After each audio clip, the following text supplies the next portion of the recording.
Mitch. So if you want to come back, because I'm sure each one of the speakers had points that you wanted to respond to. Welcome, TJump. Hey guys, how's it going? Thank you very much for joining us. You have your YouTube channel as well, as I can see, and a very nice mic setup, I would say. Thank you. So, what's your question today? Oh yeah, so I'm an atheist, by which I mean I believe there are no reasons to believe in the existence of God. To me, all of the arguments and evidence seem like God of the gaps. Like essentially it's something we don't know and you've made up an answer to it. Like you guys bring up the point that atheism can't justify morality or rationality or meaning and purpose and those kinds of things. Well, that's not exactly true. Like we can make up answers just like we think theists do. The reason we don't is because just making up answers isn't evidence. So just as theists can say, well, all of these things are grounded in a God, we could say it's grounded in naturalistic pantheism, which is an eternal, all-powerful nature, which is not conscious. So it's not like a God. It's not like theism. And we can say that rationality and morality are just undiscovered laws of nature. So atheists can account for rationality and morality and meaning and purpose with even better made up answers than what we think theists do. But the reason we don't supply those answers is because there's no actual evidence to support that. So when you keep saying that, well, atheists can't account for X, like rationality, well, that's not exactly true. Like morality specifically, we know that most philosophers are moral realists. They believe in objective morality, even though about 15% are theists. So most atheist philosophers also believe in moral realism and can account for morality without a God.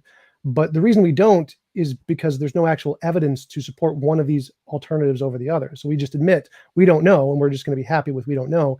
And that's a rational position. It's rational to say, right now we don't know, and we're just going to stop there. We don't need to try to account for all these things or make up accounts, even though we could. Excellent. Thank you so much, TJump. Just to summarize, what TJump is basically asking is about meaning, morality, and rationality can be justified or explained under atheism, but it's also something which is he acknowledges. I'm guessing you mean it's not. Well, actually, I don't put words in your mouth. Maybe you can clarify when the speaker speaks. So, Imran, why don't you start us off on meaning? Yeah. So look, I think as a general point first, saying you can provide an account, but you don't acknowledge it or you don't provide an account for it. The main question is, do you live by these things? Because remember, we live real lives, right? So to dismiss morality and meaning and saying we can make it up, but we don't because we don't have evidence for it. It sounds good, from a purely rational discourse perspective. But in real life, how do you live? Do you live with virtue? Do you live, practicing morality? Do you live with meaning? That's what I'm interested in. Do you live by these things? And if you do, how do you account for these things on atheism and naturalism in the absence of God? That's the key here. Because for me, it's all about the practical, real life. It's about the real life practicality of this whole thing. There's a level of, we can have that rational discourse. Okay, sounds good. Okay, you can account for it, but you don't because you don't have evidence from your perspective, etc. But when you live your lives, how do you live? Do you live acknowledging that there is good and bad, right and wrong? Do you live acknowledging that there is meaning to your life? And if you do, how do you account for them? That's what I'd really like to know. Excellent. So TJump, you'll get a chance to hopefully respond to that if we have enough time. Hamza, your thoughts either on rationality or morality or meaning, or which one you want to choose, or all of them? Yeah, I mean, look, this whole setup is slightly a little bit problematic because you can't flesh out these ideas with someone in a deep and meaningful way. And I'm not saying this to be self-defeating here, but I'm saying it is not conducive to fleshing these things out, right? So, look, let's talk about morality, for example, to reference the majority of philosophers, that a lot of the moral philosophers are moral realists, and therefore we can find a naturalistic account for morals being objective and independent. That's not necessarily an argument. That's a form of an argument from an authority, which can be a logical fallacy, and it could also be seen as an argument from popularity, just because lots of people do it, therefore it must be true. We have to zoom in on these ideas. So if we mean by moral realism that morals are mind independent, okay, that they're not based on an individual perspective, they need some kind of grounding. This is meta ethics, moral ontology. So you need to explain their objectivity, meaning explain that they are mind independent, and you need to explain where they came from. Now, philosophical naturalism has a huge problem. Not only this, atheists who adopt the Darwinian mechanism to explain what makes us human and therefore explains our sense of morality have They cannot explain objective morals. For example, a recent piece of research in 2020 called Evolutionary Moral Realism has tried to justify moral values, objective moral values, by grounding them in deep biological structures. So they're not philosophically necessary, they're biologically necessary, in deep biological structures that are based on cooperative environments that give rise to species that are intelligent and social. The problem with this here is it creates a massive problem for things like truth being a moral value, which undermines the very basis of trying to find out if moral values are objective or not. And that's a massive discussion to have. But the point is, there are very deep and interesting discussions that we should have in modern philosophy, and even, you know, referring to philosophy of biology. But we can't flesh this out right now. But I would say, if someone's made a claim that many moral philosophers are atheists and they believe in moral realism, I would like to say, okay, then show me how that makes sense. And the other thing I want to add is, we're not making God up as an explanation for these things. You could see it the other way around. You could see it as an axiomatic argument, which is, well, given the fact that we are rational, given the fact that there are objective moral values, this means God exists. It's not a God of the gaps per se. It's more of an axiomatic argument, because you could argue in this way: if objective moral values exist, God exists. Objective moral values exist, therefore God exists. So it's not a God of the gaps argument. It's an axiomatic argument, which, you know, I would say it's not necessarily the position that TJump has mentioned. And, you know, saying that, you know, we could explain rationality with natural laws, I'm not going to let them get away with that. Show me. Okay, wait. Just as a question, we need to, when someone says there can be a naturalistic explanation for rationality and morality, and say, oh, we could refer to this natural law, eternal nature kind of thing. Yeah. Let's flesh that out. Let's articulate that, because once you start talking about it, then we'll be able to find out how it's not coherent. Yeah. So that's what I've been asked by the admin to continue the conversation between you two, because obviously it's the first time you're on here, and also TJump is, of course, a YouTuber who has waited a long time. So just on the topic of rationality, if you can go back and forth, and I'll ask Hijab and Imran to be a little bit, you know, just go comb your rabbit's hair, or just busy. well, let him respond to. Yeah, sure. Sorry. It's not Trump, it's TJump. Sorry. Well, my name is Tom. So yeah, to explain rationality is pretty simple, actually. We know that reality is reality. And the fact that reality is reality gives us the law of identity, A equals A.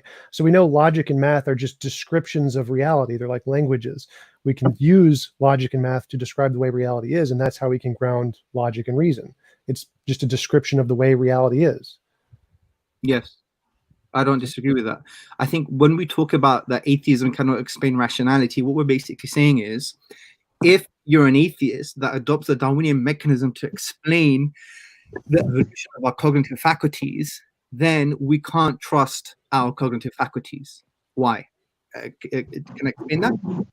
Yeah, it's easy. I mean, Darwinian faculties are irrelevant to whether or not we can trust our mind. The fact that we came from like random processes doesn't mean that it's not true that they work. So the fact where we came from is just a genetic fallacy. It doesn't matter where we came from. What matters is do our cognitive faculties work? And to understand if they work, we would test them in reality, not look about where they came from. No, this is not the genetic fallacy. This is more of, okay, so I adopt the Darwinian mechanism to explain what makes me human, okay? So we want to basically explain our rational faculties, okay? So here's the question. Can we trust our rational faculties under the Darwinian mechanism? That's the question, okay? So if you're an atheist that adopts the Darwinian mechanism, then you need to start talking about these things. This is a question of epistemology. So the original argument used to be, from Quine and others, was, okay, well, it does make sense because natural selection would have selective, truth-reliable cognitive faculties over unreliable cognitive faculties, because they're fitness enhancing. It's conducive to survival and reproduction. Now, there was a bit of a discussion going on, and that discussion continued, and they basically concluded, sorry, that's my rooster, yeah? Basically, they concluded that, okay, there is no necessary link between natural selection and survival and truth, because you can have unreliable cognitive faculties that can produce false beliefs, and you could lead to survival. For example, Professor O'Brien, for example, they come up with these thought experiments. A thought experiment can be, I'm a jungle person, I believe all fungi are poisonous, and as a result, I survive. That's a false belief, because it's not true all fungi are poisonous. White butter mushrooms are very good for you. So then they continue the discussion, then they develop something called evolutionary reliabilism. Now, evolutionary reliabilism is probabilistic. It's basically saying that natural selection, it was far more likely for natural selection to select truth reliable cognitive faculties over unreliable cognitive faculties that produce false beliefs. Now, the whole discussion in the philosophy of biology and epistemology is, well, how can we justify that statement? Is it true? Now, if you not only look at natural selection, but you look at genetic drift, because there are other mechanisms to explain biological change that constrain natural selection in some degree. And if you look into the empirical evidence, then my conclusion is we can't trust our rational faculties. Right. So again, this is really easy. It's been solved in philosophy for a long time. The argument you're referring to is Plantinga's evolutionary argument against naturalism, the fact that we evolved and the evolution may not have selected for truth and may have selected for survivability instead. It's been solved in philosophy. Like, it's not really a serious issue anymore. It's the fact that evolution can't produce logical contradictions. Like, evolution can't cause you to believe that there's a round square or that 1 + 1 = 7. It's just the fact that because we are limited in reality, our brains evolved in reality, it can't cause us to believe not reality.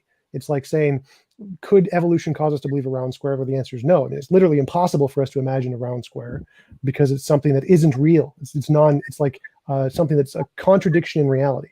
So anything that evolution causes us to believe can't be those kinds of contradictions, which means something about our evolutionary mindset, our rationality, is going to necessarily be true because it's going to be limited by reality. It can't be a contradiction like a round square.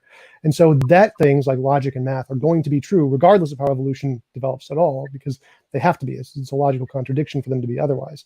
And we know that certain parts of our rational faculties don't work. Like, we have a propensity to attribute agency to things that have no agency. Like, if we see a rustle in the grass and we think it's a lion, we run away and survive. And so our brain selects for those kinds of beliefs, which is, I think, the same way that we come to the God belief, is that we like attribute agency to things that don't have agency, like what created rationality, when we don't need to.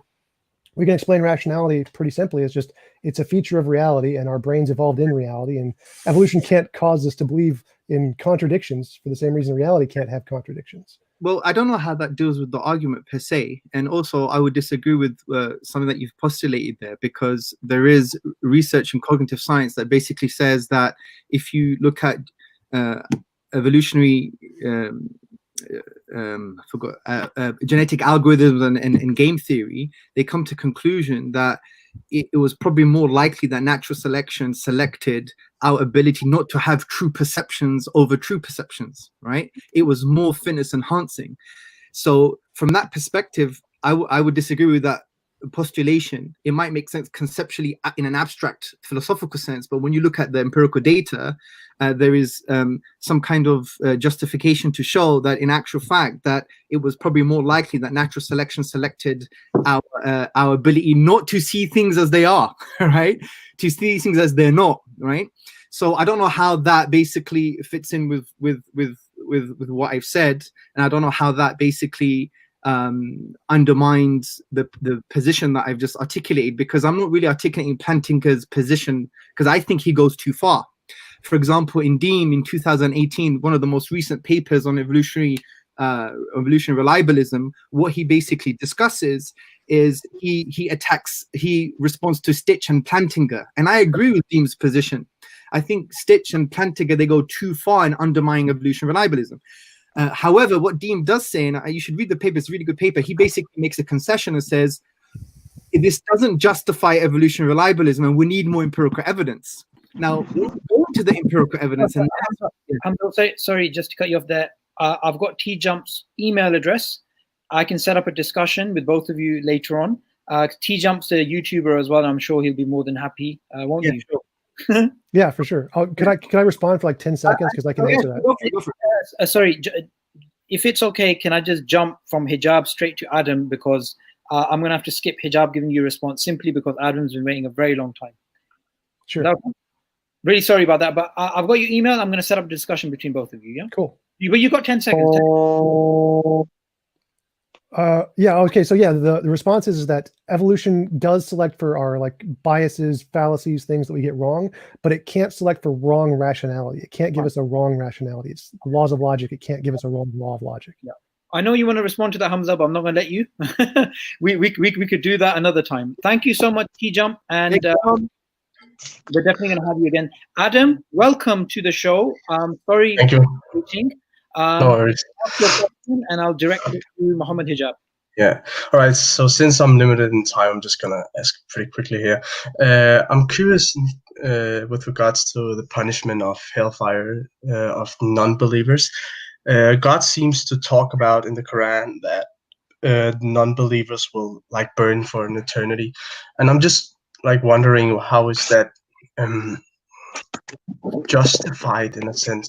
Like how is that fair? I mean, because some people would say that we didn't ask to be created, and therefore being punished for an eternity might not seem as fair for a merciful